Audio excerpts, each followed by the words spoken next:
তাই নবদ্বীপ ধাম থেকে যাব বৃন্দাবন ধামে। কেমন ভাবে? আপন আপন মনোরথে নিজের মনটিকে বসিয়ে, মনোরূপ রথে মনটিকে বসিয়ে রাধা রাধা বলতে বলতে বৃন্দাবনে প্রবেশ করব। সবাই যাবেন তো? কারা যাবেন হাত তুলুন দেখি। যারা হাত তুলছেন না তারা যাবেন না? জানেন তো হাত তোলার একটা মহাগুণ কি? আত্মসমর্পণ। কার কাছে করছেন? স্বয়ং রাধারানীর কাছে। রাধারানী কৃপা না করলে বৃন্দাবনে বাস হয় না। যেমন আমার নবদ্বীপে নিতাই চাঁদের করুণা ছাড়া হয় না, তাই সকলে বলে জয় নিতাই, আর বৃন্দাবনে বলে রাধে রাধে। তাই সবাই মিলে উলুধ্বনি হরিধ্বনি দিয়ে সেই বৃন্দাবনে যাব। কেমন? সবাই উলুধ্বনি দেবে। বৃন্দাবন মধুরা, বৃন্দাবন মধুরা,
राधे जीव की, राधे वृंदावनेश्वरी की, विश्वभानुराज नंदिनी की, श्याम सुंदर की, राधे श्याम।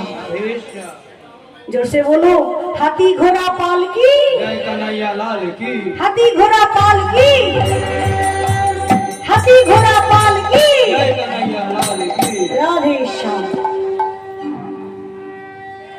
পৌঁছে গেলাম শ্রীধাম বৃন্দাবনে।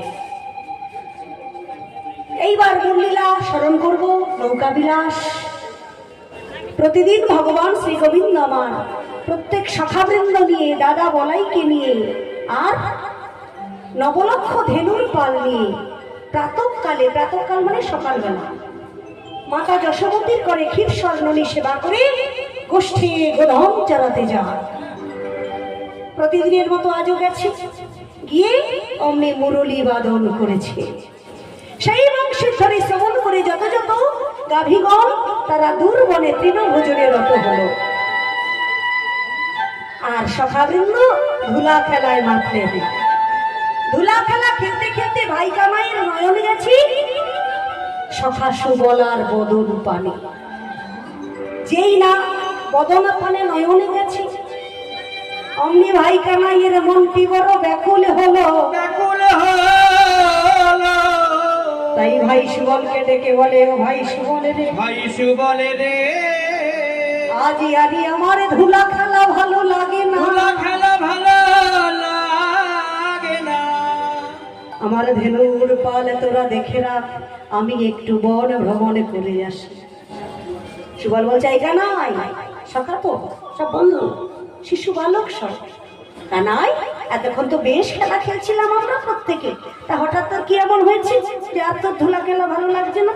বলতো, বল কি হয়েছে, তুই খেলা খেলবি না কেন? আর বারবার জিজ্ঞাসা করছি কিন্তু কিছুই বলছে না, অধবদনে চেয়ে আছে। আরে আমি তোর মরম সখা, আমাকে বলবি না তোর মনের কথা? বারবার জিজ্ঞাসা করছে কিন্তু বলিতে পারে না। কেন? তার মনটি ব্যাকুল হলো কেন? সুবলার বদন দর্শন করে তার রাধা বদনের কথা মনে হয়েছে। কেন? সুবলের সঙ্গে কি রাধার কোনো সম্পর্ক আছে? হ্যাঁ, সুবল সখা হলো রাধারানীর ছোট ভাই। বিধাতা যেন একই রকম ভাবে তাদের মুখপদ্ম নির্মাণ করেছে। তাই সুবলার বদন দেখে তার প্রেমময়ীর বদনের কথা মনে পড়েছে, কিন্তু কেমন করে ছোট ভাইয়ের কাছে নিজ প্রেমিকার কথা বলবে? তাই লজ্জায় বলতে না পেরে বলছে, আমি একটু বন ভ্রমণ করে আসি। থাকো, বনে কেন যাবে? বললো তার রাধার কথা বলে না, রাধারানী যেখানে বাস করে সেখানে যখন তখন যাওয়া যায় না। সে কৃষ্ণ বাদিনীর ঘরে বাস করে, সে ঘরে কৃষ্ণ কথা বলতে মানা, শুনতে মানা, কৃষ্ণ বদন দেখতে মানা। তাই মনের দুঃখে চলেছে বন ভ্রমণে। এইখানে বৈষ্ণব কবি পদ লিখলেন, দেখো, বলি সখা গণ সঙ্গ ছবি যদু নন্দন,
যদুনন্দন, মানে ছেড়ে দিয়ে যদুনন্দন চলেছেন কোথায়? চলো কহি না গররাজ। এবার বনপথে চলছে, ভর দুপুরবেলা, সূর্যের প্রখর কিরণটা তার মুখপদ্মে পড়েছে। ভাবিনী মনোরথে চলল বিপিন পথে। ভাবিনী অর্থাৎ রাধার কথা ভাবছে। চলল বিপিন, বিপিন মানে বন, বনপথে চলেছে। সাধিতে মনোমত কাজ, নিজের মনের ইচ্ছা পুরাবার জন্য। এইবার সূর্যের কিরণটা তার মুখের মধ্যে পড়েছে। বড় ক্লান্ত হয়েছেন তিনি। ক্লান্তি দূর করবার জন্য একটি কদম্ব বৃক্ষের ছায়ায় যমুনার কূলে এসে দাঁড়ালেন। যমুনার মৃদুবন্ধ বাতাসে দাঁড়ায় সেই রাধার কথা মনে মনে ভাবছে। ইতিমধ্যে যমুনা আমার হঠাৎ গোবিন্দ দর্শন করে কি করলেন? তরঙ্গের ছলে, ঢেউয়ের ছলে গোবিন্দের চরণ দুটি ধুয়ে দিচ্ছে আর গোবিন্দের চরণে আপন মনোবাসনা নিবেদন করছে। হঠাৎ করে নয়ন গেছে যমুনা পানি। যমুনা আমার চরণ ধুয়ে আমার চরণে কি নিবেদন করছে যা আমি বুঝতে পারছি না।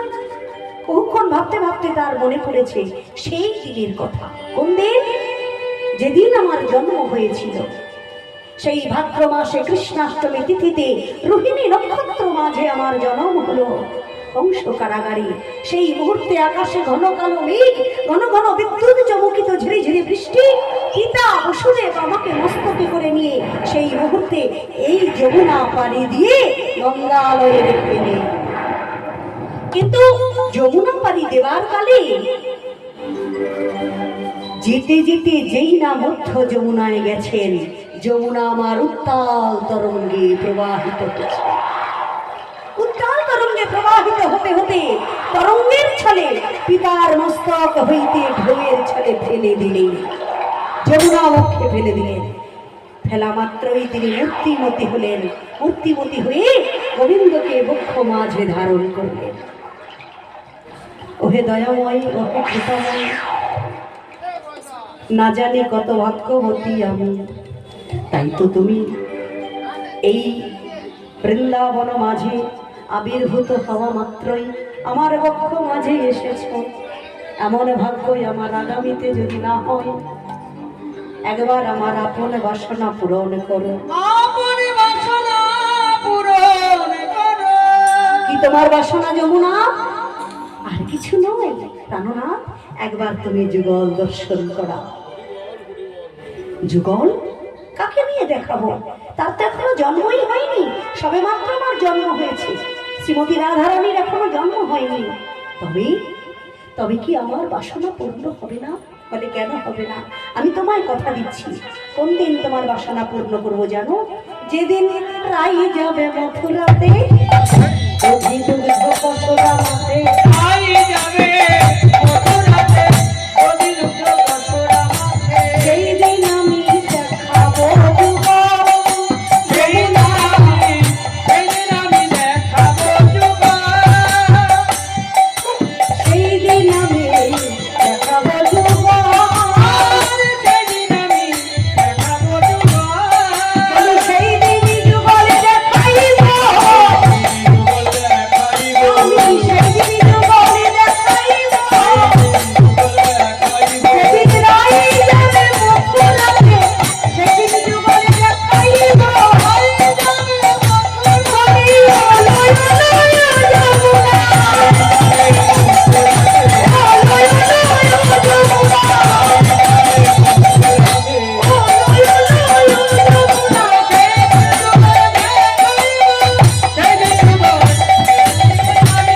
আর সেই দিন আমি দেখাবো যুগল।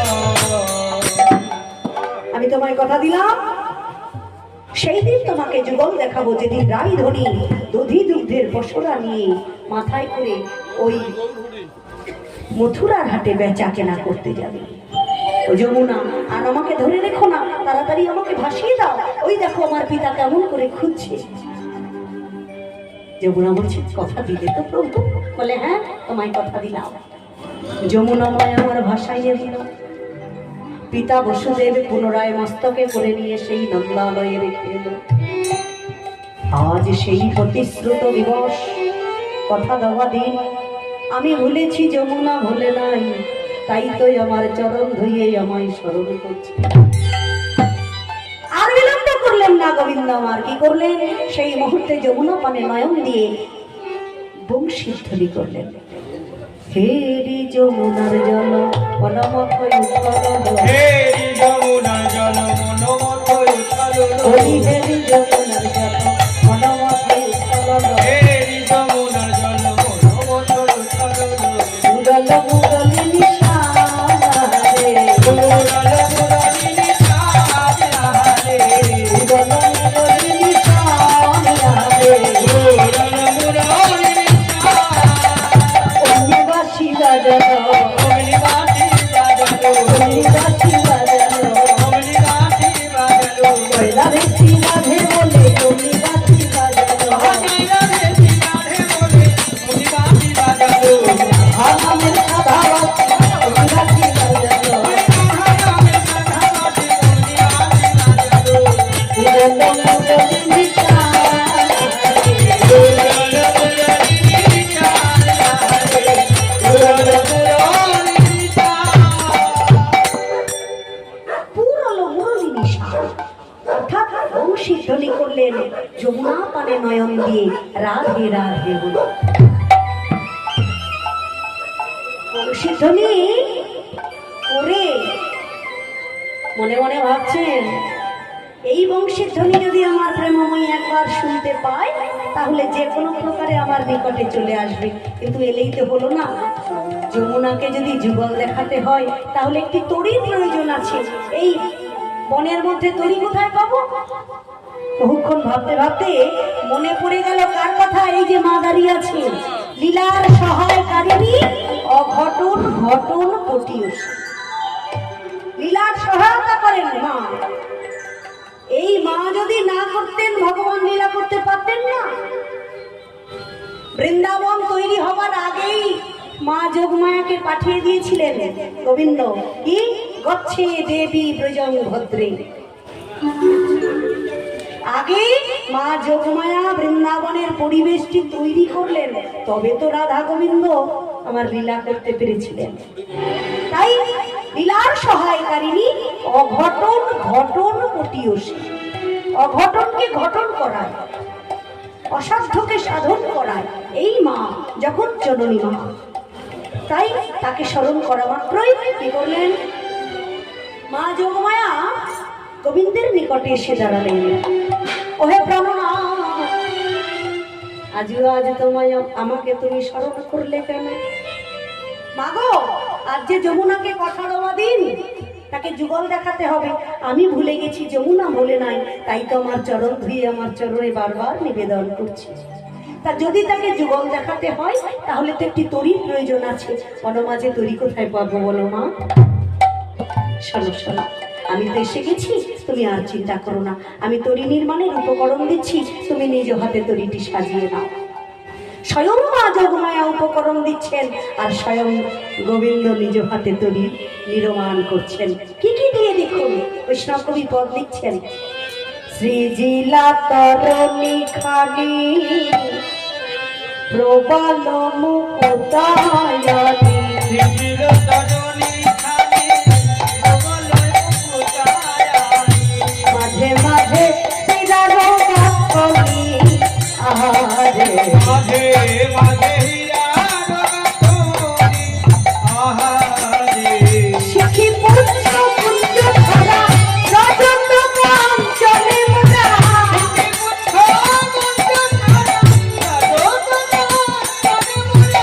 কেরোয়ালে রজত কীর্তি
কবি।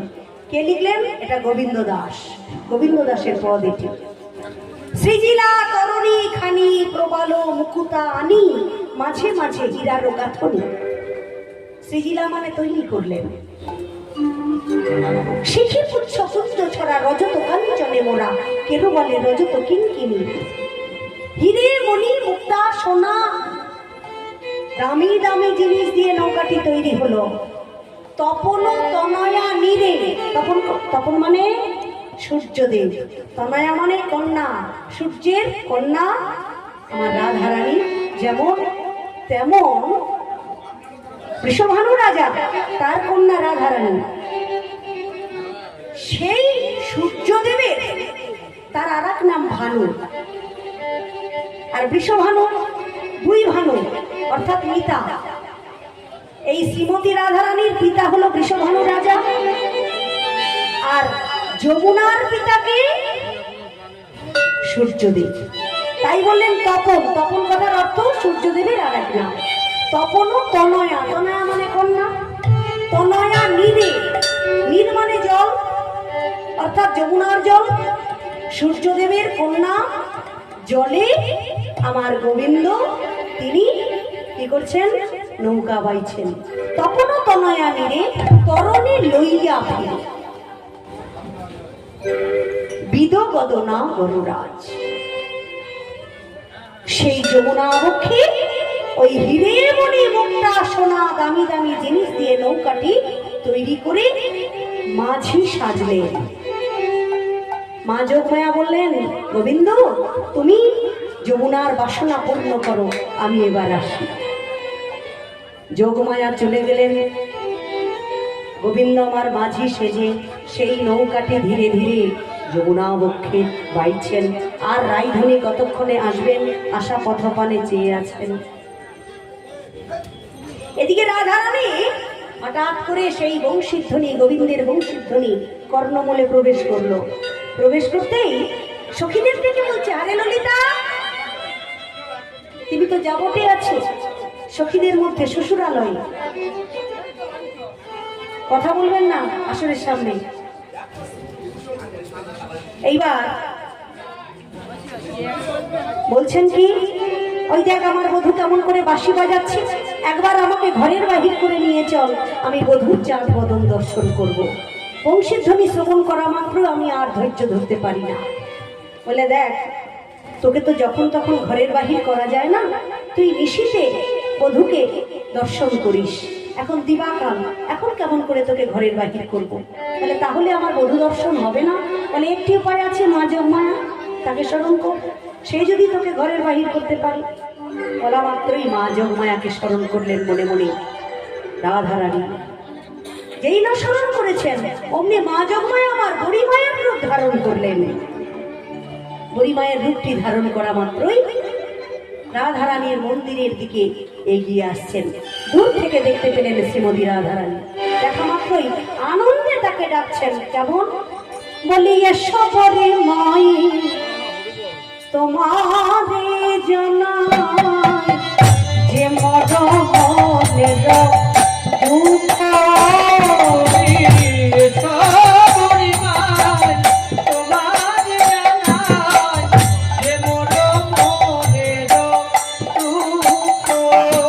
কথা কারে না শপথি আমারে দেখা বিশ্ব চাঁদ মুখ।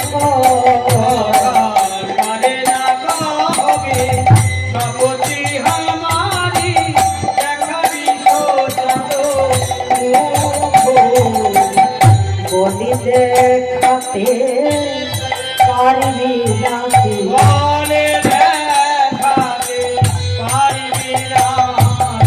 সেই অলকায়া মৃত বদন। বলে দেখাতে পারবি নাকি, দেখাবি সোজাদ মুখ, দেখাবি সোজাদ মুখ।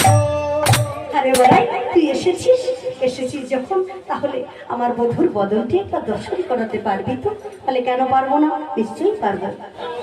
আমি যখন এসে গেছি, বলে দেখ তুই যতটা সহজ কাজ ভাবছিস এটি তত সহজ কাজ নয়। আমার ঘর ভালো নয়, আমার শাশুড়ি ননদি তারা বাঘিনীর সমান, বাঘিনীরও ঘরে বসতি আমারই, নাছারি দীঘল শ্বাস। কি কহব বিশেষ, আমি না বিদেশ, না পরি নীলিম পাশ। শাশুড়ি ননদি আমার বাঘিনীর সমান, এখানে আমি জোরে জোরে শ্বাস প্রশ্বাস নিতে পারি না। যদি বাঘিনী শুনতে পাই, কি কহব বিশেষ, আমি না বিদেশ, ঘরের উঠোন সেটি বিদেশের সমান আমার কাছে।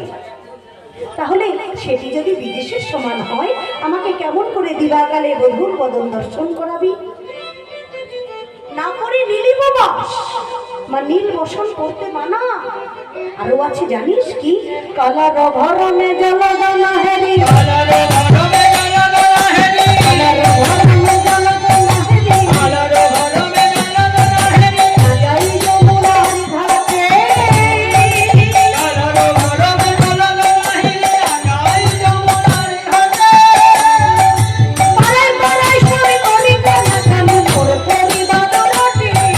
পাড়ায় পাড়ায় গরিবের ঘরে ওই নীল শাড়ি আমার পরিতে মানা, শাড়ি আমার পরিতে মানা, নীল শাড়ি আমার পরিতে মানা, শাড়ি আমার পরিতে মানা, ওই জলে যেতে মানা, নীল শাড়ি পরিতে মানা, ওই যমুনার জলে যেতে মানা, শাড়ি আমার পরিতে মানা, আলোর ধীরে পানি চাইতে মানা, শাড়ি আমার পরিতে মানা। আলোর ধীরে পানি চাইতে মানা, ও যমুনার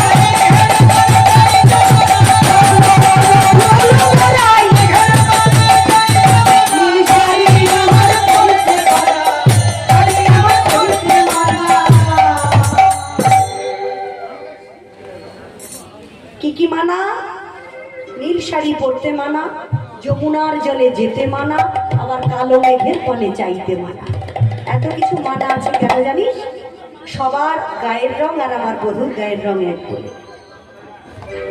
আমি আমার বধূকে ভালোবাসি বলে যখন বৃন্দাবনে যমুনায় জল আনতে যাই, তখন ব্রজবাসীগণ আমাকে কি বলে জানিস?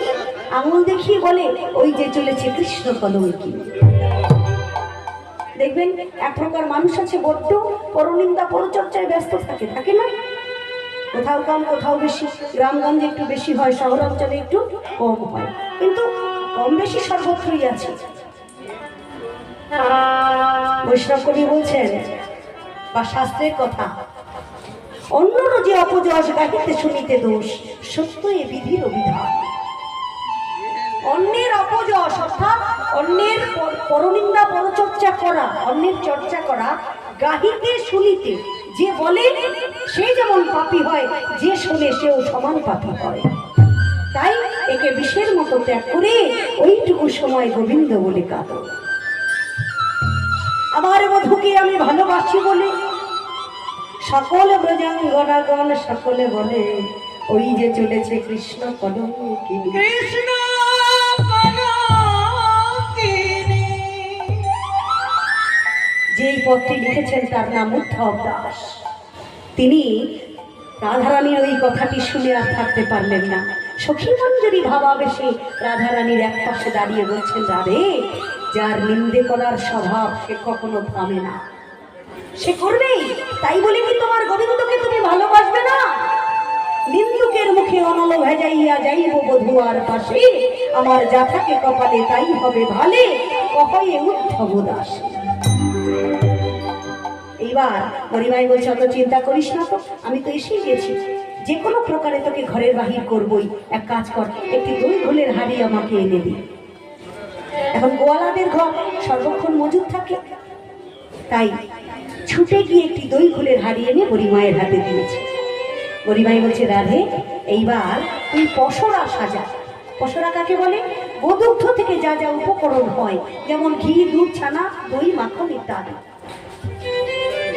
রায়ধনী পসরা সাজালেন, আর ওদিকে বড়িমাই সেই দই ঘোলের হাড়ি নিয়ে জটিলার গৃহের দিকে জটিলা জটিলা জটিলা করে ডাকছে। ঘরে ছিল জটিলা কুটিলা দুইজন। শুনতে পেল কুটিলা মাকে বলছে, মা এই বৃন্দাবনের মাটিতে তোর নাম ধরে ডাকে কার এত সাহস বলতো? জটিলা বলছে, একবার দরজায় গিয়ে দেখতো। ছুটে এসেছে কুটিলা দরজায়। ও মা, এই যে বুড়িমাই, এত বড় সাহস তোমার, তুমি আমার মায়ের নাম ধরে ডাকছো? বলে, কেন, কি হয়েছে তাতে? তুমি জানো না আমার মাতা রাজমাতা? যেই বলেছে রাজমাতা, শোন শোন শোন, আমি হলাম এই বৃন্দাবনের সবচাইতে বয়োবৃদ্ধা রমণী। তার চাইতে বড় কথা, তোর মা হলো আমার বাল্যবেলাকার সুর।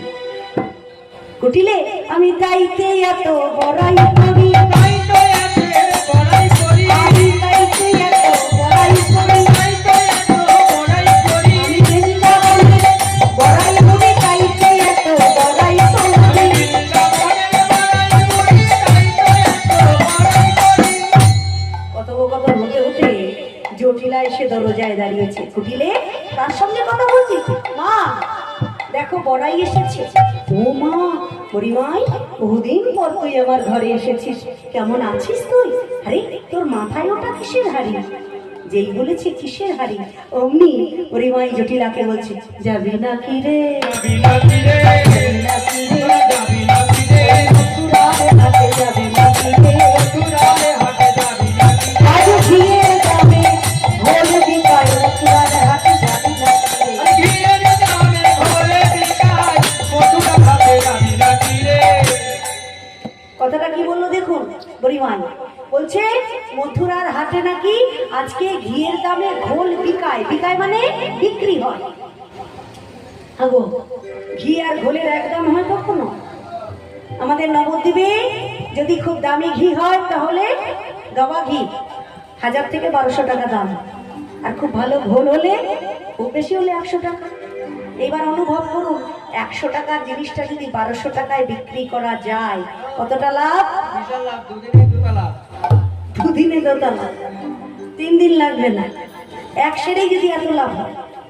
তা আমি মনে মনে ভাবলাম, বুড়িমাই বলছে, তুই আমার বাল্যবেলাকার সই, একসঙ্গে আমরা কত বেচা কেনা করেছি মথুরার হাটে। আজ যখন এত লাভের মাত্রা শুনলাম, অমনি আর থাকতে পারলাম না, তোকে নিতে এসেছি। তুই আমি একসঙ্গে গিয়ে ঘোল বিক্রয় করবো মথুরার হাটে। আরে হারে বড়াই, তুই আমায় নিতে এসেছিস বটে, কিন্তু আমার যাওয়া হবে না। কেন যাওয়া হবে না? কেন? ধনী হয়েছি, ধনী হয়েছি, ধনী হয়েছি, ধনী হয়েছি, আমি বড় ধনী হয়েছি। আমি বড় ধনী হয়েছি, হাট ঘাট সব ছেড়ে দিয়েছি, আমি বড় ধনী হয়েছি। ওই হাট খাটি সব ছেড়ে দিয়েছি, আমি বড় ধনী হয়েছি। আরে বড়াই, ধনী করার অর্থ কি গো মা? বড় লোক, তাই তো? তা কি বেচে তুই বড় লোক হয়েছিস? বলে, কেন, এই জাত ব্যবসা, দই ঘোল। ও মা, শুনেছেন কোথাও যে কোনো গরিব মানুষ যদি তার জাত ব্যবসা করে ধনী হয়, বড় লোক হয়, তাহলে কি সে জাত ব্যবসা ছেড়ে দেয়? ছাড়তে নেই। বলে, দেখ তুই যতই বলিস না কেন, প্রথমত আমার ছেলে রাজা, তার মা আমি, আমার একটা সম্মান আছে। তার মধ্যে কথা কি জানিস, বয়স হয়েছে আমার, আমার হাঁটু ব্যথা, কোমর ব্যথা, আমার পক্ষে যাওয়া সম্ভব না। আচ্ছা বেশ, ওই যে তোর মেয়ে কুটিলে, ওকে আমার সঙ্গে পাঠা। হেই মা, হেই মা, হেই মা, যা নাম করেছিস আর যেন খবরদার করিস না। বলে, কেন? আরে ওলাউটি নির্বংশী হাট করি, বাল্যবেলায় বিধবা হয়ে আমার ঘরে এসেছি। ওর সারাদিনের কাজ হলো পাঞ্চি বোনো আর পাড়ায় পাড়ায় মানুষের সঙ্গে পায়ে পাওয়া দিয়ে ঝগড়া করা। ওকে যদি মথুরার হাটে নিয়ে যা, তাহলে মথুরার হাটটাই ভেঙে যাবে।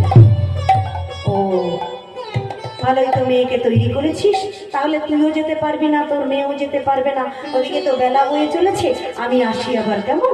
বলে, আবার আসিস। 1 পা 2 পা করে বুড়িমাই চলেছে, কিন্তু যে কাজে এলো সেই কার্য সিদ্ধি হলো না। তাই যে জনে কৃষ্ণ ভজে সে বড় চতুর বটে। চতুর বটে, আবার পিছনে ফিরে জটিলা জটিলা বলে ডাকতে লাগলেন। আরে আবার কি মনে করে? শোন, বহুদিন ধরে তোর সাথে কি কথা আমি বলবো বলবো ভাবি, কিন্তু বলা আমার হয় না। আরে কি কথা রে? কথাটি আর কারোর নামে নয়, কথাটি হলো তোর বৌমার নামে। বৌমা? আমার বৌমা আবার কি করেছে? শোন, হাটে ঘাটে মাঠে সবাই বলে, কি বলে? সবাই বলে তোর বৌমা নাকি কৃষ্ণ কলঙ্কিনী। বৌমা নাকি কৃষ্ণ কলঙ্কিনী। বৌমা নাকি কৃষ্ণ কলঙ্কিনী। সে কি রে? আমি জানতাম এই কলঙ্কিনী অপবাদ আর সবাই জানলেও তুই এখনো জানিস না। তা তুই যখন জেনেই গেছিস, তাহলে আমার বৌমাও যে কথা, তোর বৌমাও সেই কথা। তুই আমার বাল্যবেলাকার সই, বৌমার কলঙ্ক কেমন করে ঘুচবে একটি উপায় বলে দে। শোন, তোর বৌমার কলঙ্ক যদি ঘুচাতে চাস, তাহলে আমার সঙ্গে 3 দিন মথুরার হাটে দই ঘোল বেচা কেনা করতে পাঠা। সে কি রে? ঘরের বউ যাবে মথুরার হাটে? তাছাড়া কি, ঘরের বউকে যদি লুকিয়ে রাখো সর্বক্ষণ, আর সে যদি সুযোগ পায় একবার পরপুরুষের সঙ্গে কানাঘুষো করে, তাহলে সেটি বড় দেখতে দৃষ্টিকটু লাগে। আর যে ঘরের বউ হাটে ঘাটে মাঠে দুনিয়া করে, সে যদি পরপুরুষের সঙ্গে কথা বলে, সেটি কিন্তু দেখতে দৃষ্টিকটু লাগে। বেশ, তাহলে তোর কথাই থাকবে।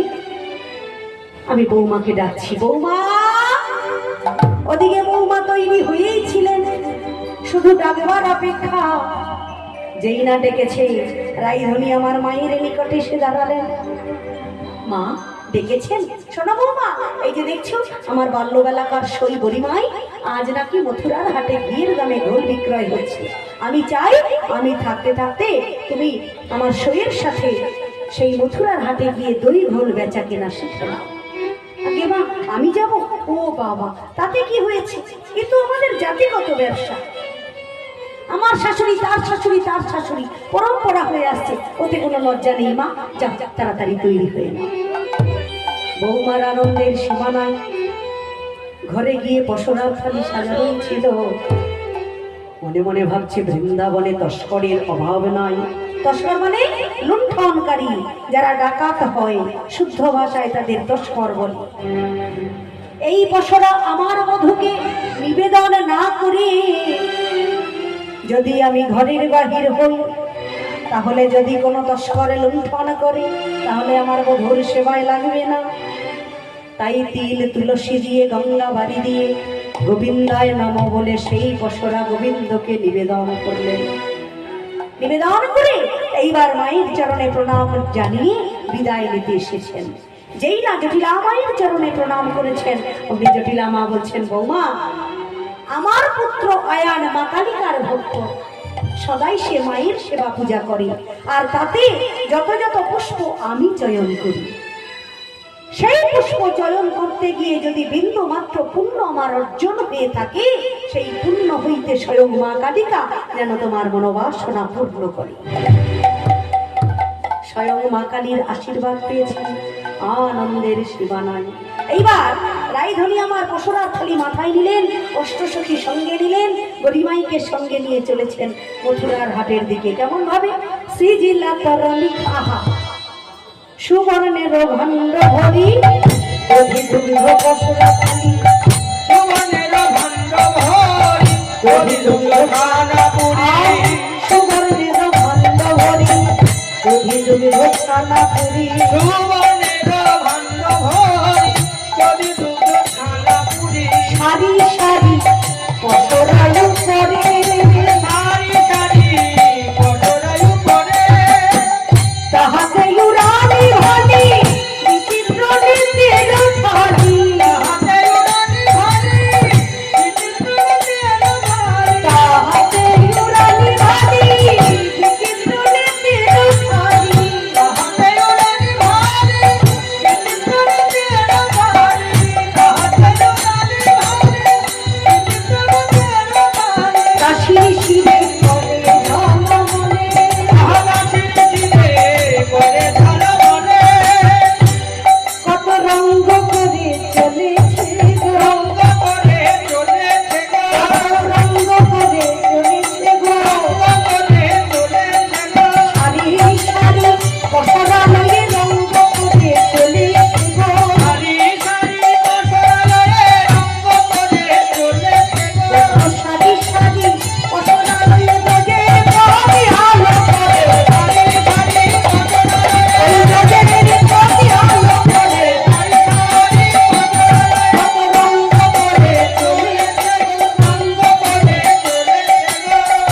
শিরশিরে করে ঝলমল, শিরশিরে করে ঝলমল।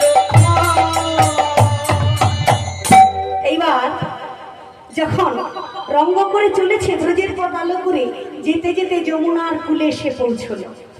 পরিবার বলছে, রাধে আমরা পৌঁছে গেছি, যে ঘাট পার হয়ে মথুরার হাটে যাব সেই ঘাটে এসে গেছি, তাড়াতাড়ি বসরার থালি নাবিয়ে দেখ, এখানেই মাঝি আছে, নৌকা আছে। এইবার রাইধনী আমার ভালো করে চাইছেন, ভালো করে চাইতেই গরিমাইকে ডেকে বলেছে, বড়াই বলিব দূরে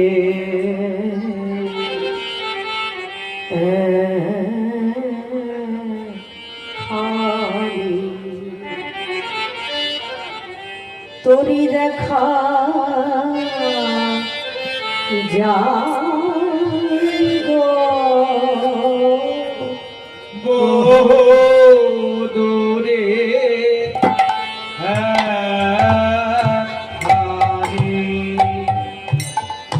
তোরি দেখা যায় গো আর বহু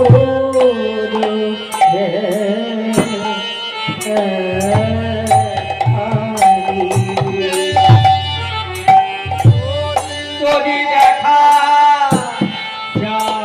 যায় গো দূরে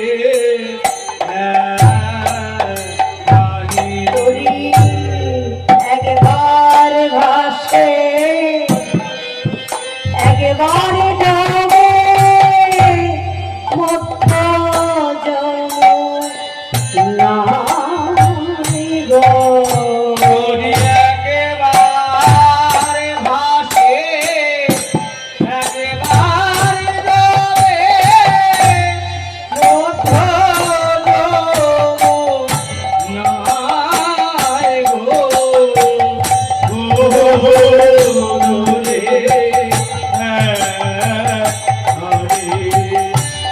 তোরি দেখা যায়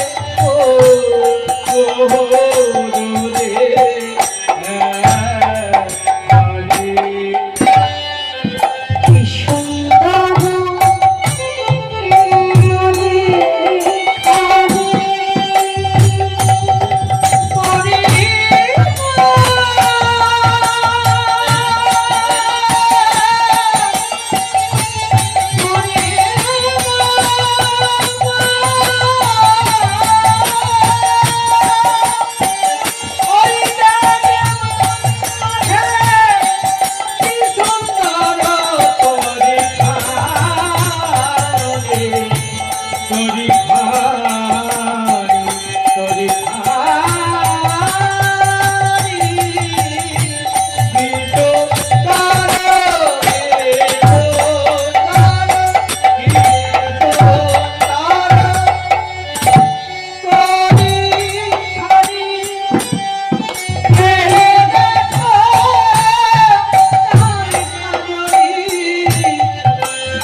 একবার ডুবে যাচ্ছে একবার ভেসে উঠছে।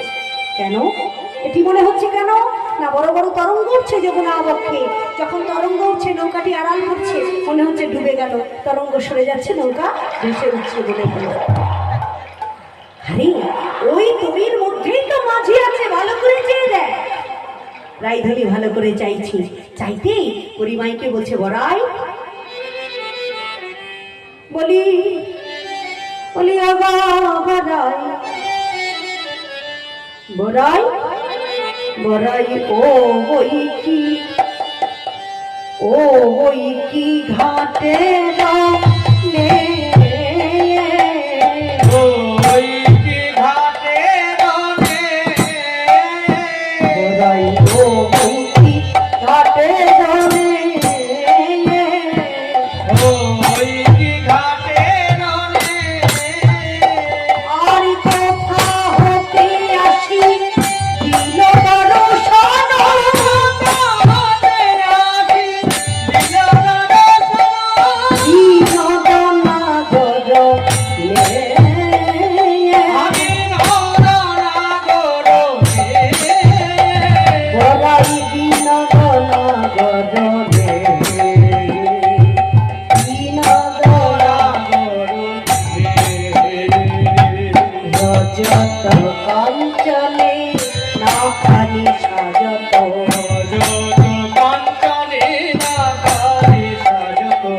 বাজত কিঙ্কিনি গান,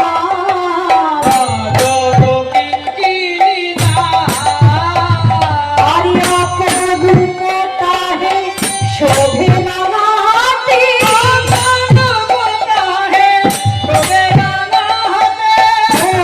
রাধাকে রোহা,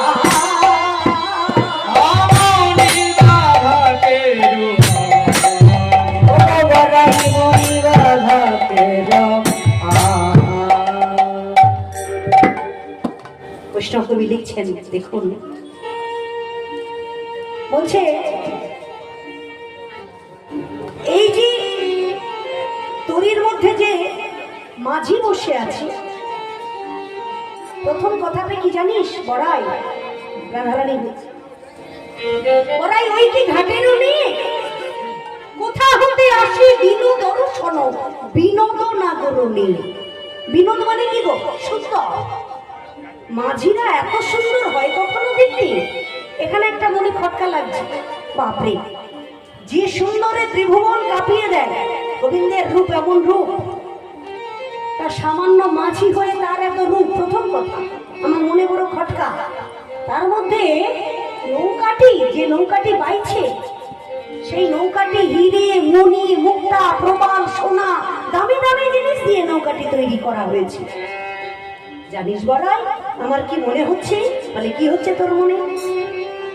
আমার মনে হচ্ছে কোনো এক ধনবান ব্যক্তি প্রচুর ধন সম্পদ নিয়ে অসময়ে নাবিকের নিকটে এসেছে। সময়ে না, প্রত্যেকটা ঘাট পারাপারে নির্দিষ্ট সময় বাধা থাকে। যেমন নবদ্বীপ ধাম থেকে যদি মায়াপুর ধামে যান সকাল 6টা থেকে রাত্রি 10টা, এইবার যদি রাত্রি 10টার পরে যান সেক্ষেত্রে নৌকা রিজার্ভ করতে হবে, তার মানে অনেক টাকা। ঠিক যেমন ওই নাবিক অসময়ে নাবিকের কাছে, আহা ধনবান ব্যক্তি অসময়ে নাবিকের নিকটে এসেছে, এসে বলছে নাবিক একটু বিপদ থেকে উদ্ধার করবে, আমাকে একটু পার করে দেবে। এবার নাবিক তো অত সম্পত্তি কোনোদিন দেখেনি, সে তো গরিব মানুষ। দেখা মাত্র তার মনে লোভ হয়েছে, অমনি বলেছে ওঠো ওঠো ওঠো। ধন সম্পদ নিয়ে সেই ব্যক্তিকে নৌকার মধ্যে তুলেছে, তুলে এবার নৌকা বাইছে, বাইতে বাইতে যেই না মধ্য যমুনায় এসেছে অমনি সেই ব্যক্তিকে ধাক্কা মেরে ফেলে সমস্ত সম্পদ লুট করেছে। পরিবার বলছে, আরে তুই কি তখন ছিলি না কি কাছে যখন ধাক্কা মেরে ফেললো? বলে না না, আমি দেখবো কি করে, আমার মনে হলো তাই বললাম। শোন, নিজে চোখে না দেখে নিজে কানে না শুনে কখনো কারুর সম্পর্কে বাজে মন্তব্য করতে নেই। এমনও তো হতে পারে সেই ব্যক্তিকে অসময়ে বিপদ থেকে পার করেছে বলে তার কাছে যেটুকু সম্পদ ছিল তাকে দান করে দিয়েছে। সে তো ধনী ব্যক্তি, তার তো ঘরে অনেক সম্পত্তি আছে, তাই তাকে দান করেছি, খুশি হয়েছে। বলে দেখ, তুই তো আমার থেকে অনেক বয়স্ক, তাই তোর যুক্তির কাছে আমার যুক্তি থাকবে না। তবে শোন, ওই নাবিক বড় শৌখিন মানুষ, বলে সেটা কিসে বুঝলি? কিসে বুঝলাম শোন। বলি রতনের ফাটি শিরে ঝলমলি, ফাটি শিরে ঝলমলি,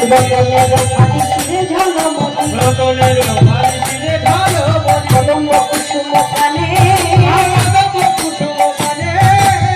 যত অঞ্চলে বাসিটি খুঁজেছে,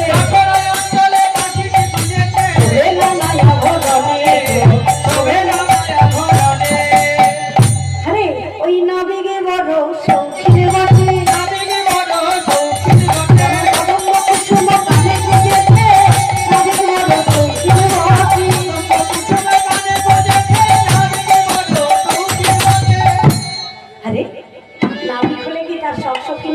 পারে না? আপনারা জানেন উত্তরপ্রদেশে নিশ্চয়ই গেছেন, উত্তরপ্রদেশের মানুষ মাথায় পাগড়ি বাঁধে, তাই তো? যে যত ধনী ব্যক্তি তার পাগড়ি তত দামি হয়, হিরেমণি খচিত। তা ওই নাবিকের পাগড়িটি হিরেমণি খচিত, আবার হিরেমণি দিয়ে একটি বাঁশি সেটি আবার কোমরে গুঁজেছে। বলে সামান্য নাবিক হয়ে তার শখশখীনতা থাকতেই পারে। শোন, আরো আছে। ওই নাবিকের মনে হচ্ছে একটু চরিত্রও গন্ডগোল। বলে সেটা আবার কিসে বুঝলি? কিসে বুঝলাম শোন। হাসিতে হাসিতে গীতা লাগিছে, হাসিতে হাসিতে গীতিয়া লাগিছে, হাসিতে গীতা লাগিছে, হাসিতে হাসিতে গীতিয়া লাগিছে, গাইছে রাঙায়াতি। হাসিতে হাসিতে গীতিয়া লাগিছে, গাইছে রাঙায়াতি। চাপাইয়া নয় রাজনী শিখায়, চঞ্চল হারে দেখি, চাপাইয়া নয় রাজনী শিখায়, চঞ্চল হারে দেখি, এমন আমার কানে ছেড়ে আছে, আমার কানে ছেড়ে আছে, এমন আমার কানে ছেড়ে আছে। আমার কানে ছেড়ে আছে। খালি পাইতে পাইতে আমার কানে ছেড়ে আছে, খালি ভাইতে ভাইতে,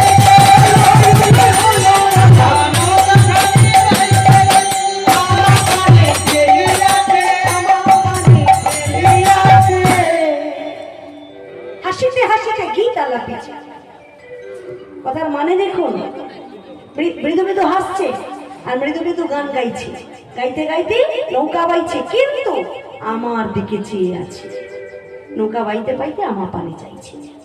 আরে তোর দিকে যে চাইলো সেটা তুই কি করে বুঝলি? কেন? আমি নিজে চোখে দেখেছি। বলে তাই বল। তার মানে ওই নাবিক তোর দিকে একা চাইনি, তুইও তার দিকে চেয়েছিস।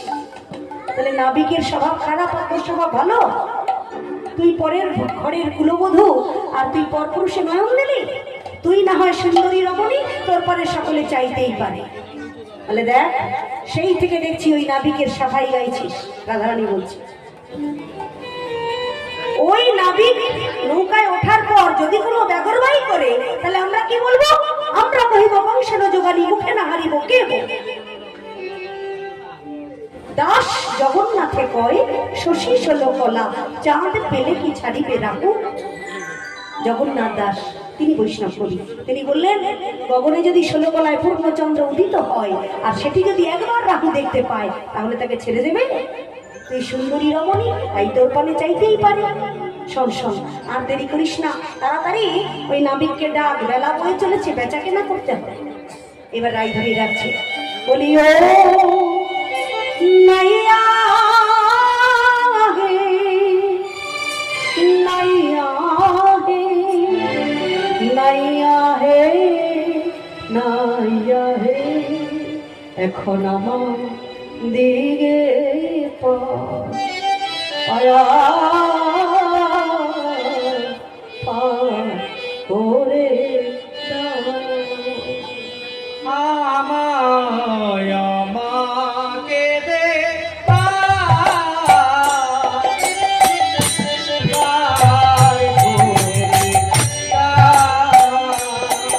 আমরা অবলায় খোলা ফুলে মধুবালা, বেলা নাই মোদের হলো না বেলা।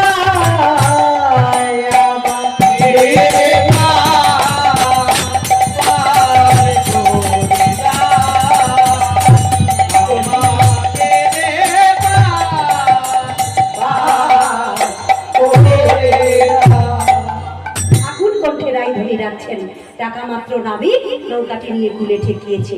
ঠেকানো মাত্রই সকল সখী বৃন্দ বলছে, এই উঠ উঠ উঠ নৌকা। নাবিক আগলে দাঁড়িয়েছে, কোথায় উঠছো? বলে কেন তোমার নৌকায়? কেন? নৌকায় উঠতে গেলে কড়ি দিতে হয়, জানো না? বলে কড়ি? কড়ি কোথায় পাবো? সবে তো বেচা কেনা করতে যাচ্ছি, আগে বেচা কেনা করে আসি। তার মানে ধার ওটি আমার ঘাটে হবে না, আমার নৌকায় উঠতে গেলে আগে কড়ি দিতে হবে। আজ নগদ কাল ধার, ধারের পায়ে নমস্কার। যে একবার আমার ঘাট পার হয়ে যায় সে আর আমাকে মনে রাখে না। রাখি? বিপদে পড়লে হে গোবিন্দ রক্ষা করো, বিপদ উদ্ধার হয়ে যায়, গোবিন্দকে ভুলে যায়। তাই আমার নৌকায় উঠতে গেলে আগে করি দিতে হবে। এখন সখীদের মধ্যে এক সখী এক আনা নিয়ে নাবিকের হাতে দিচ্ছে। শোনো শোনো নাবিক, এক আনা দিব করি পাথরে তাড়াতাড়ি, আরে বেলা বহিয়া যায়, আরে বেলা বহিয়া যায়, আরে বেলা বহিয়া যায়। একা না হবে না। এই যে আপনারা কীর্তন শুনছেন, যদি কেউ একজনা আমার রাধা গোবিন্দের সেবার জন্য দক্ষিণা দেন, তাহলে কি সকলের পুণ্যি হবে? হবে না। তাই একা না নেবো না, তাহলে দুয়ানা নাও, তাহলে হয়ে যাবে দুমন। দুটি মনেও হবে না। একবার গোবিন্দ ভজবো না সংসার করবো, এই দুটি মন যে ব্যক্তির, তাকে আমি পার করি না। তাহলে 3 আনা, তাহলে 13 স্পর্শ, অশ্লেষা মগা অমাবস্যা। 4 আনা চতুর্বর্গের ফল হবে না। ধর্ম অর্থ কাম মোক্ষ। 5 আনা পঞ্চভূতের আনাগোনা, তৃতীয় অর্থের গুরুকম। 6 আনা বলে ষড়রূপ বশ হবে না। 7 আনা 7 সমুদ্রের জল খেতে হবে। 8 আনা বলে 8 আনা আমাকে টানার মতো টানো, বলে এই 8 আনা না আধুলি, আগেকার দিনে বলতো। বলে আধুলি যদি বলো তাহলে শোনো, আধুলি লই না, আধুলি লই না, আধুলি লই না, এই ভক্ত পাবো ধুলি দিলে, আধুলি লই না, ভক্ত পাবো ধুলি দিলে, আধুলি লই না, ভক্ত পাবো ধুলি দিলে, আধুলি লই না। আচ্ছা নাবি, তাহলে 9 আনা নাও। 9 শব্দের অর্থ কি? নূতন। আমাকে মনে হচ্ছে আমি নতুন, আমি 3 যুগের পুরানা। সত্য ত্রেতা দাপর, তার সঙ্গে আমার নৌকাটিও 3 যুগের পুরানা। নাবি কত হলে পার করে দেবে? বলে আমি জনে জনে প্রত্যেকের কাছ থেকে 16 আনা নেব। এখন নিরুপায় সখীরা প্রত্যেকে 16 আনা দিয়ে এবার নৌকায় উঠছেন। সর্বপ্রথম কি? শ্রীমতী রাধারানী। পহিলে চাপিলা ধনিয়া, পহিলে চাপিলা ধনিয়া, আমিতে কতটা খালি দক্ষিণা ঘুমটা টানি, আমিতে কতটা খালি দক্ষিণে ঘুমটা টানি, রাজাতি বসিলে নয়, ওরা জাতি বসিলে নয়,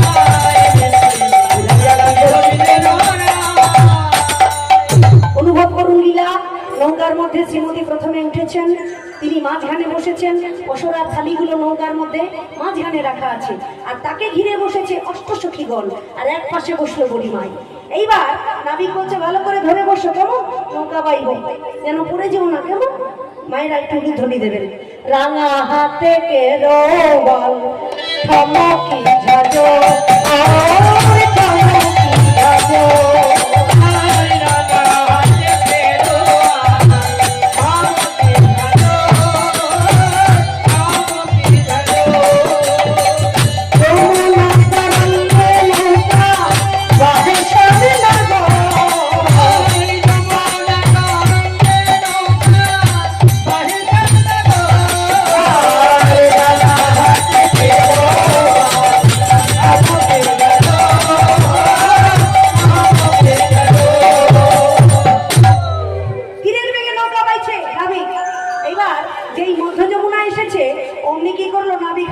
ছেড়ে দিয়ে দাবাস করে বসে পড়েছি। কি ব্যাপার তোমার? বসলে যে সেই কোন সকালে মায়ের হাতে একটু ক্ষীর সন্ন্বনী সেবা করে এসছি। তোমরা সবাই স্থূলকায় শরীর, ঘোষেদের কিছু মনে করেন না জানো, যদি কেউ ঘোষ থাকে তাদের তো খাঁটি ঘি দুধ খাওয়া শরীর। তা তোমরা সবাই স্থূলকায়, তোমাদেরকে নিয়ে নৌকা বাইতে বাইতে আমার ক্ষুধা পেয়ে গেছে। তাই আগে দেহ খাই, পাছে বল পাই, তবে তো বাহিব না। না মানে নৌকা খেয়ে দিয়ে শক্তি অর্জন করবো, তারপর নৌকা বাইব। এখন বলছে বেশ, তাহলে ওখান থেকে নিয়ে খাও। বলছে শোনো শোনো, আমি নিয়ে খেতে জানি না,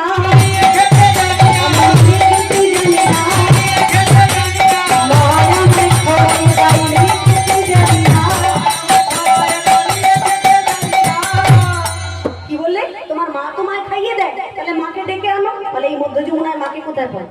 এখন অষ্টসখীর মধ্যে রঙ্গদেবী, তার বড্ড রঙ্গভঙ্গ, তার ইচ্ছা করছে নাবিককে সেবা দেবে, কিন্তু ইচ্ছে হলেই হলো না।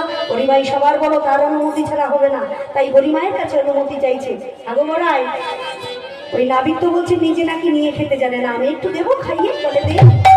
রঙ্গদেবী ক্ষীরসর নবনী নিয়ে যেই না নাবিকের বদনে দিতে গেছে, তখন কি বলছে দেখুন নাবিক, আমি যাত্রার হাতে খাই না, আমি যাত্রার হাতে খাই না,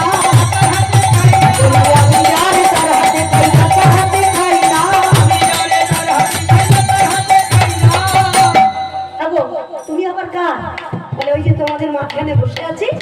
নীল বসন করে মাথায় ঘোমটা দিয়ে আমি হলাম না সর্বনাশ। চেনো? বলে আমার থেকে বেশি কেউ চেনে না। এইবার পরিমাই রাধারানীকে বলছে, আরে রাধে, তুই যে ঘরের বউ সে তো ঘর জানে, এখানে আর তোকে কে দেখতে আসছে? যা তাড়াতাড়ি একটু নাবিকে খাইয়ে দে দেখি। এই, আমার শাশুড়ি তোর হাতে তুলে দিয়েছে বলে তুই যা খুশি আমাকে দিয়ে তাই করাবি? বেশ, আমি তোর কথা মানছি, তবে যে হাতে আমি আমার বধূর সেবা দিই সে হাতে কিন্তু দেব না, আমি বাম হস্তে দেব। বলে তাই নেই। বাম হস্তে ক্ষীরসর নবনী নিয়ে রাইধনী যেই না নাবিকের বদনে দিতে গেলেন, বলছে আগো এমন তাচ্ছিল্য করে সেবা দিলে আমি সেবা নেব? যোগী যাকে যোগে পায় না, ঋষি যাকে ধ্যানে পায় না, সেই হেন ধন আমি। যদি আমায় সেবা দিতে হয় তাহলে দক্ষিণ হস্তে ক্ষীরসর নবনী নিয়ে বদনে মৃদু মৃদু হেসে নয়নে নয়ন দিয়ে সেবা দিতে হবে। শুনছিস বড়াই? নাবিকের সাহস দেয়। এখন বড্ড রেগে গেছেন রাইধনী। যেই না রেগে গেছেন অমনি বুড়িমাই আর নিজেকে লুকিয়ে রাখতে পারলেন না। রাধারানীর সঙ্গে বুড়িমায়ের সম্পর্ক দিদিমা এবং নাতিনি, তাই দিদিমা ইঙ্গিতে নাতিনিকে চিনিয়ে দিচ্ছেন, নাতিনি, ও নাতিনি, ওই তো তিনি যার লাগি এই দই ঘোল তোর বিকি দিলি। যেই না ইঙ্গিতে চিনাইয়ে দিলেন অমনি রাইধনীর অন্তরে আনন্দের সীমা নাই। দক্ষিণ হস্তে ঈশ্বর নবনী নিয়ে বদনে মৃদু মৃদু হেসে নয়নে নয়ন দিয়ে বলছে কি? বলি খাও খাও খাও ও হেনে,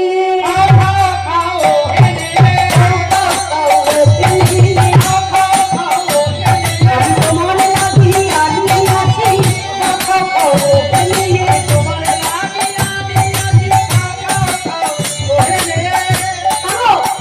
তোমার জন্য আমি এনেছি, তুমি সেবা নাও। এইবার সেবা নিতে নিতে সব কষ্টটা সেবা দিয়ে ফেলেছে। দিয়ে কি করলো? আবার ধাপাস করে বসে কি সেবা চাইলে সেবা দিলাম, করি চাইলে করি দিলাম, ব্যাপারটা কি? জানো না সেবা হতে বিশ্রাম? বলে বিশ্রাম? সে কি গো, আকাশে যে মেঘ জমেছে? বলে জমো। আরে এখনই তো ঝড় উঠবে। বলে উঠো, আমরা যে ডুবে মরবো মধ্যে যমুনা। বলে তোমরা বললে আমার কি? যেই বলেছে তোমরা বললে আমার কি, অমনি সখীরা চিৎকার করে বলছে অমনি নাবি ভয় পেয়ে গেছে, বলা যায় না। এই মধ্য যমুনায় যদি সবাই আমাকে চাপড়ে ধরে ফেলে দেয় তাহলে আমি হরিবোল হয়ে যাব। কাকে ধরবে? আরে ভয় নেই তোমাকে না, তবে আরে হাল বইটা ধরবো। হাল বইটা? হাল বইটা ধরে কি করবে? কেন নৌকা বাইবো। সে কি তোমরা নৌকা বাইতে পারো? আমরা কিনা জানি গো, আমরা নাচতে জানি, গাইতে জানি, পিরিতি করতে জানি, ভাঙতেও জানি, আবার নৌকা বাইতে পারি। তোমার মতো কালো নাবিককে সাদা ঘোল ঢেলে সাদা করে দিতেও জানি। নাবিক আমরা লব তোরি বাইয়া, তুমি থাকো শুইয়া।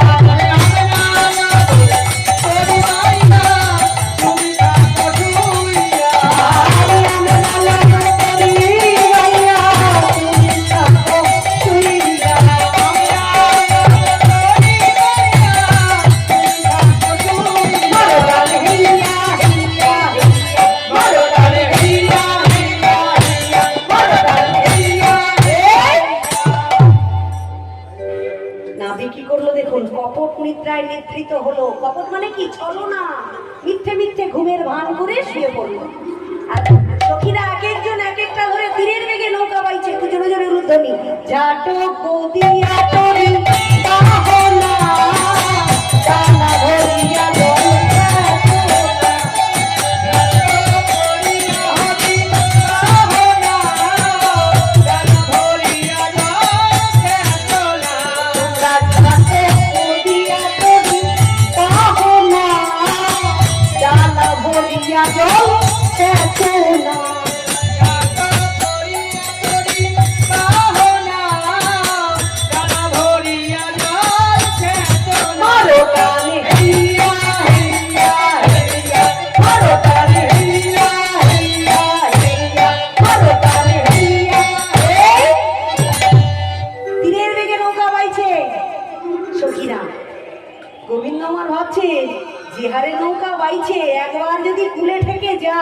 তাহলে তো যমুনার বাসনা পূর্ণ হবে না।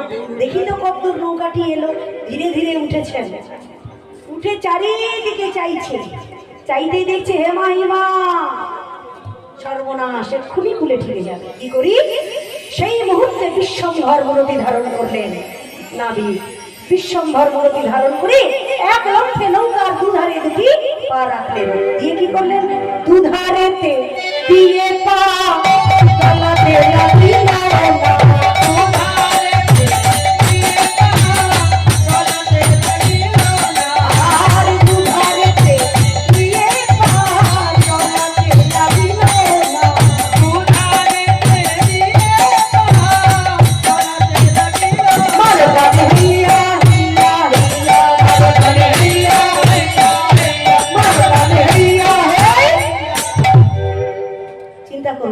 বিশ্বম্ভর মূর্তি ধারণ করে নৌকার দুধারে দুটি পা রেখে নৌকা টলাচ্ছে। টলাতে টলাতে এক ঝলক জল নৌকার মধ্যে পড়েছে। এইবার একবার যদি জল ওঠে তাহলে প্রত্যেক ঝলকে ঝলকে উঠবে। উঠতে উঠতে নৌকা প্রায় ডুবু ডুবু। সখীরা বলছে, আগর আমি করছোটা কি? তরি টলাইও না, তরি টলাইও না, তরি টলাইও না, তরি টলাইও না। বিষম তরঙ্গ মাঝে টলাইও না।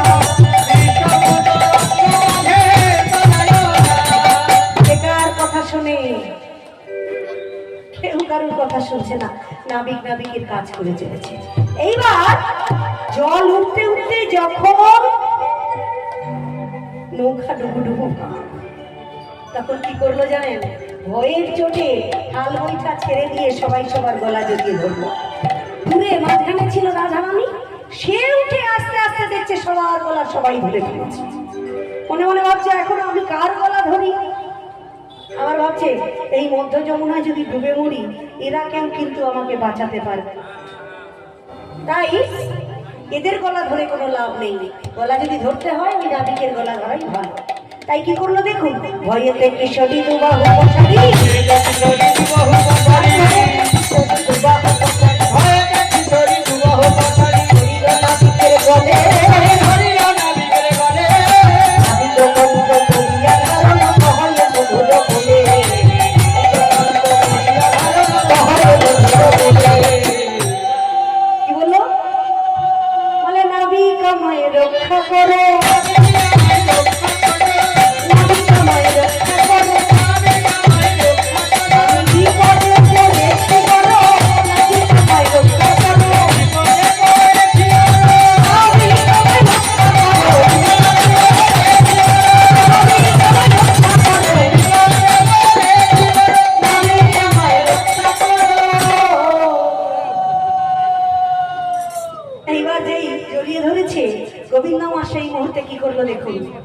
জোড়াজড়ি অবস্থায় যমুনা জলে নৌকা থেকে সখীগণ নিয়ে আর পরিমাইকে নিয়ে যমুনার জলে ঝাঁপ দিল।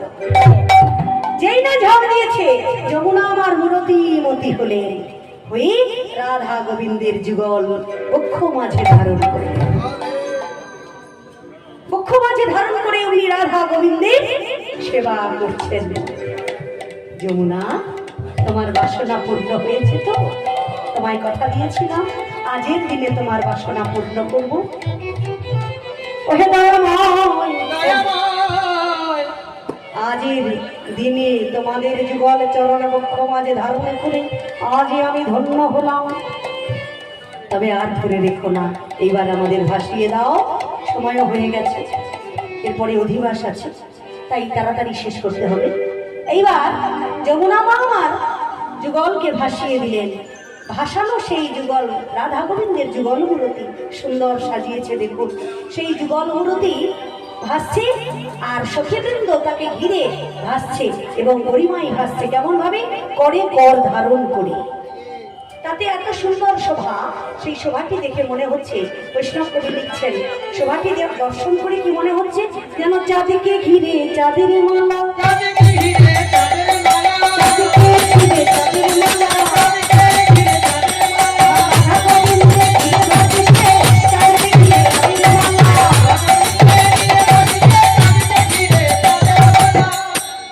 চাঁদের মালা ভাসছে আর করমণ্ডলী হয়ে প্রত্যেক সখীরা তারাও ভাসছে। করে কর ধারণ করি। এইবার ভাসতে ভাসতে কোথায় এলো দেখুন, ভাসিতে ভাসিতে লাগিল আসিয়া, ভাসিতে লাগিল আসিয়া, ভাসিতে লাগিল আসিয়া, ভাসিতে লাগিল ওই আসিয়া, নিকুঞ্জ ভবন ঘাটে, নিকুঞ্জ ভবন ঘাটে, ভবদেবী আসি রাধা গোবিন্দে কোলে নিল বসেছে।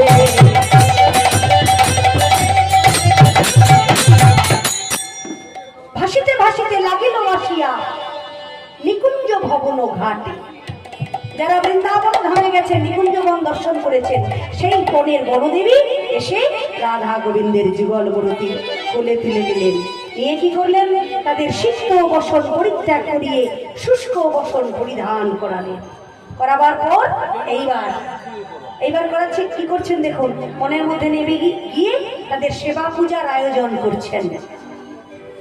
ঈশ্বরীয় কথায় আন কথা অপরাধ, তবু সময়তে বলতে হয়, এর জন্য আমি ঈশ্বরের কাছে ক্ষমা প্রার্থী। দেখুন, একবার জলে যুগল হয়ে গেল, কিন্তু রাধা গোবিন্দকে কখনো জলে যুগলে রাখতে নেই। পুনরায় আমি আর একবার স্থলে যুগল দেব। দেবার পরে আপনারা রাধা গোবিন্দের সেবার জন্য যে যেমন পারবেন দক্ষিণা দান করবেন, করে একটু সকলে দাঁড়িয়ে একটু ভজন কীর্তন। তারপরে আমরা শ্রীধাম নবদ্বীপ থেকে এসেছি, আমাদের এই কীর্তন দল যদি আপনাদের কখনো প্রয়োজন হয় যে কোনো অনুষ্ঠানে, আমাদের কাছে ঠিকানা কার্ড আছে, সংগ্রহ করবেন। আপনাদের অনুষ্ঠানে যোগদান করে আমরা নিজেরা ধন্য হব। এইবার যে কোনো অনুষ্ঠান, শ্রাদ্ধ বাসর বলুন, গৃহপ্রবেশ বলুন, যে কোনো মাঙ্গলিক অনুষ্ঠান বলুন, যে কোনো অনুষ্ঠানেই আমরা কীর্তন গিয়ে থাকি। এইবার কি হলো দেখুন, বনদেবী সেবা পূজার আয়োজন করছেন বনের মধ্যে। কি কি দিয়ে দেখুন, বেয়ারত রত সখী বেশ কুমার,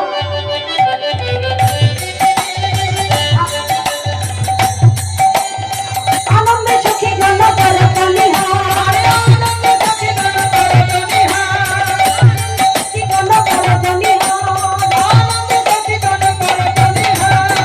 আদার কো চাটনি বেল কামর আদারে তো চাটনি বেল আউর বহুত প্রকারে, আরে আরে আউর বহুত প্রকারে, আরে আরে আউর বহুত প্রকার, নানা রকম উপাচার দিয়ে ভগবানের সেবা হচ্ছে। আর 5 মিনিট অপেক্ষা করুন। এইবার সেবা পূজা হয়ে গেল, হয়ে যাওয়ার পর সেই প্রসাদ সখীবৃন্দ পেয়ে ধন্য হলেন। এইবার রাইধনির কতক্ষণে গোবিন্দ বামে গিয়ে দাঁড়াবেন, কিন্তু ইচ্ছে হলেই হলো না, তিনি সখীদের আজ্ঞাবাহী, সখীদের আজ্ঞা ছাড়া তিনি চলেন না। তাই সখীদের নিকটে আজ্ঞা চাইছেন, কি ললিতা তোদের যদি আজ্ঞা পাই,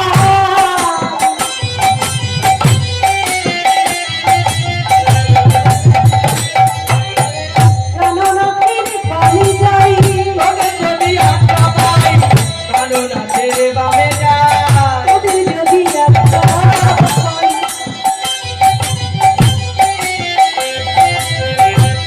ওই প্রাণনাথের বামে যাই, তোদের যদি আজ্ঞা পাই, প্রাণনাথের বামে যাই, এত বলি দাঁড়াই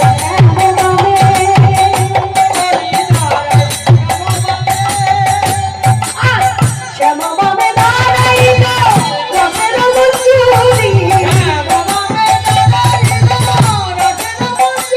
আজ শ্যাম বামে দাঁড়াইল রসের মঞ্জুরি, কেন দাসে মাগিল চরণ মাধুরী,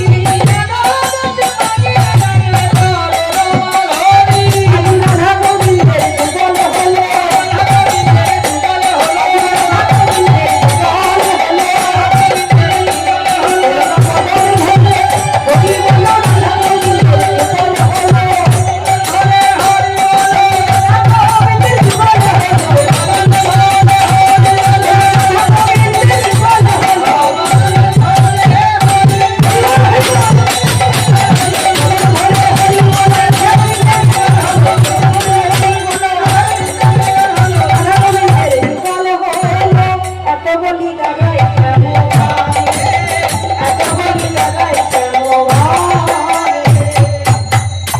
যুগল দর্শন করলাম।